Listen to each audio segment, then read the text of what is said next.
Hello दोस्तों। अब हम बात करते हैं वह मुजरिम कौन है जिसकी कमी से हमारी बोन्स मांसपेशियों में दर्द होता है और हम बार बार बीमार होते हैं। यह हमारी बायोलॉजिकल क्लॉक को भी नियंत्रित करता है। यह फैट सॉल्युबल है।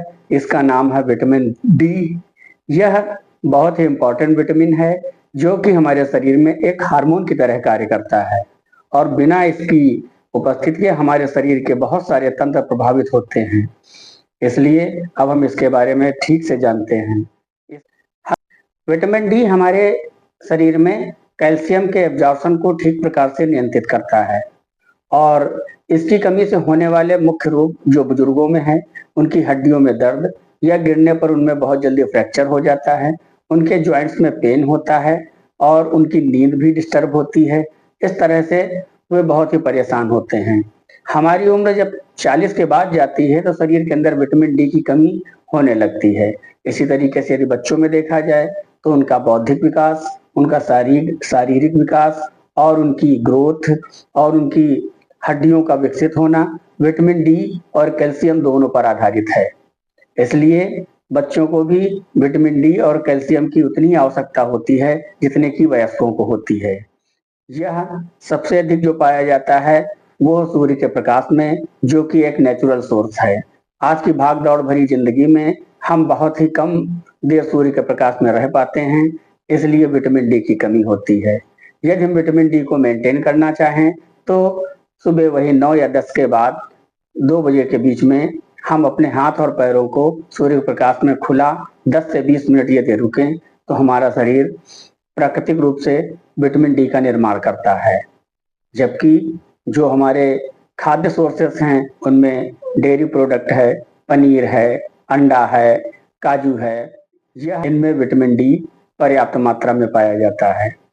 इसके अलावा इसकी सहायता करने वाले कुछ तत्व हैं जैसे मैग्नीशियम। मैग्नीशियम हमारे विटामिन डी को एक्टिव फॉर्म में बदलता है और दूसरा होता है जिंक। ये विटामिन डी के रिसेप्टर्स को बढ़ावा देता है। ये मुख्यतः जैसे तिल है, कद्दू के बीज आदि में पाया जाता है। लगभग 600 इंटरनेशनल यूनिट के आसपास विटामिन डी की आवश्यकता हमारे शरीर में डेली होती है। इसलिए विटामिन डी की गोलियां हैं या सप्लीमेंट्स हैं, ये हमें कुछ ऑयली डाइट या जैसे कि फैट है, दूध है या पनीर है या घी है, जब हम इस प्रकार की चीजें खाते हैं उसके बाद यदि हम विटामिन डी के सप्लीमेंट्स लेते हैं तो ये हमारे शरीर में पूरी तरीके से एब्जॉर्ब होता है और हमारे कैल्शियम के अवशोषण में मदद करता है। लगभग एक और महत्वपूर्ण बात हम बताने जा रहे हैं। काले लोगों की अपेक्षा जितने गोरे लोग होते हैं उनमें विटामिन डी ज्यादा अच्छी मात्रा में पाया जाता है, क्योंकि यूवी रेडिएशन जब हमारी स्किन पर पड़ता है तो काले लोगों में मेलेनोसाइट्स ऊपर की तरफ आ जाते हैं, जो कि लाइट के एब्जॉर्प्शन में थोड़ी बहुत बाधा उत्पन्न करते हैं। इसलिए काले लोगों को धूप जो है अधिक मात्रा में लेनी चाहिए। आपको हमारी यदि ये जानकारी समझ में आई और पसंद आई तो आप हमारे चैनल को सब्सक्राइब करें और कमेंट करें। डिस्क्रिप्शन बॉक्स में सभी जानकारी मौजूद हैं।